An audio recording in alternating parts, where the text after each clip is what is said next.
right. This is Andre Helmstetter. I'm here today at Freeway Park in Seattle on another typically cold and rainy day. Today I'm going to be talking with a local artist named Charles Moss.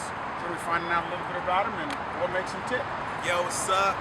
So, welcome to the Andre Show. Well, thanks for having me. So, I've studied your work a little bit, and I know a little bit about where you're from before we started this. I was stalking you for about 6 months. That's nice to know. Before I even asked you if we could do this interview, right?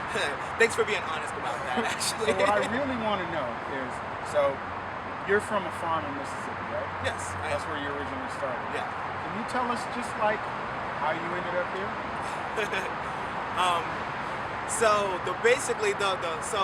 The short story is that it was my uncle was in the military and he told my mom about coming to Washington State. Said it was a lot better than Mississippi. That's kind of up in the air as far as I'm concerned. I do like Seattle though, but it was definitely one of those situations where it was discovered through a family member, and it was kind of like, hey, you guys need to come up here and check out what's going on in Seattle. There's let's say it's beautiful up here, and granted the weather is the typical Seattle weather. But I mean, it's a place where it's artists. It's it's a progressive city.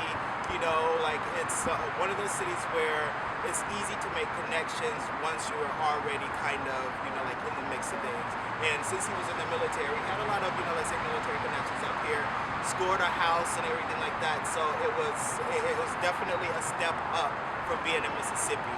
And before we moved, here to Washington State, living in Mississippi was, so disjointed. I was staying with my grandmother, and my mom was technically not in Mississippi. She was going to college in Minnesota at the time. And so, she wanted to get out of Minnesota because it's cold and, I'm not trying to say anything bad about Minnesota, say big ups to, say the Midwest and everything like that, but I love the coast. My mom was digging the coast, and so we came to the coast, and Seattle kind of rocks it. So yeah, definitely. So that's kind of how it happened, as far as the connections to bring me here. All right, so can you tell me a little bit about what drove you towards the arts? Just to give everybody kind of an idea of what we're talking about here, what do you do? How do you consider yourself to be an artist? What is the art that you produce? What makes me an artist? What gives me the right to say that I'm an artist? Okay, so basically I have been drawing ever since I was 5 years old. Living in Mississippi, there's a lot of alone time, especially when you don't want to be caught up in the rat race of what goes on, a family and everything like that. And basically, in Mississippi, all you really have is your family, So I spent a lot of time by myself because I was the kid that, if anybody was gonna get picked on in the group, it was gonna be me. They were coming to me. I was the one that the bully saw that I want to beat you up, So I kind of stayed out of the mix a little bit because I just didn't want to have to defend myself all the time. And so I spent a lot of time just kind of coming up with, different characters and, different movie scenes that would be cool to, actually see if somebody would do them. And so I just kind of started doing it myself, and I would draw these little comic strips, and I would show them to my cousins. And they would love them. They would be like, oh my God, I want to see what happens to, your character next week and everything like that. And so it just kind of caught on. And it was my way of just kind of connecting with people without having to be, super confrontational, without having to be anything except for what it is that I was. And that's just somebody who just loved to draw. So you're talking about the comic book stuff. So yeah, that's not the only thing you do, right? You do some other stuff too, right? Definitely. You dabble. Across the board. And so, yes, we got the comic strips, we got the comic books.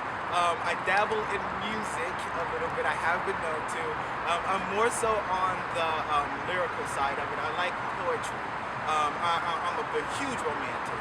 And one of the things that I've always been able to do is write love poems. Ever since I was 13 years old, I would write these beautiful poems to girls that I really like and secretly give it to them and everything like that. And it was actually kind of big. For real though. I would I would like show this stuff. They were like, "Oh my God, you wrote this," and I'm like, "Yeah, that's me," you know. And so but through that, I kind of started getting into, like say rap back in the early days, with like say a lot of the early hip hop artists, the Run DMCs and stuff like that. And I started listening to what they were saying, and I'm thinking to myself, all this is just like testosterone filled poetry. I can do that, and so I started writing these raps, and pretty soon, like saying my poetry evolved into, like the lyrical madness. And for the most part, people enjoy what it is that I write, good enough. I'm with it. I'm definitely with it. But beyond that, I do get into acting a little bit. I haven't been in anything major or anything like that, but I try to keep the acting spirit alive and everything. But for the most part, it is the music and it is the animation, the cartooning that really kind of gets my heart. So that's where my heart's at. You ever get, I know you do. So I'm not even going to try to understand. Paintings. I've seen some of your paintings. Oh yeah, that's right. Oh yeah, he says. Oh yeah, I'm like I've seen some of your. I love your paintings. Right. Nice. So Yeah. how'd you get there? And I'm also a little bit interested in. So you have some formal training. Yes. As well, right? Yes. It's not just sitting on a farm in Mississippi. And just kind of going for it. So yeah. Actually, I went to the Seattle Art Institute, the Art Institute of Seattle. I don't know what they're calling it these days, but I did a total of 4 years there. 2 years in their visual communications program, and 2 years in their multimedia program. So I got into doing computer artwork, and so now I do all these crazy digital computerized designs and stuff like that, like in Photoshop. I've been using Photoshop for almost 20 years now, ever since it started, like whenever that was, like say a long time ago, and I've kind of kept up with it, so I can do all these like really cool visual effects. I actually went to the Art Institute to learn animation, and to become a hand draw, like I can draw animation by hand, like frame per frame per frame per frame, very meticulous, and oh my God, man, it drives you insane doing that work. But it's what I was interested in, and I went through the program, and it's kind of cool. It's one of those it's a skill that like not a lot of artists can say that they have. It's like being able to duplicate something that you draw over and over and over and over again, like say in any form, like say however you want it to look, like say in any direction, any dimension or whatever. So it's kind of cool. That's really cool. Yeah. Being able to do it by hand and not having to rely on the computer all the time is kind of a neat little trick. Right. People are like, "Hey, how'd you do that?"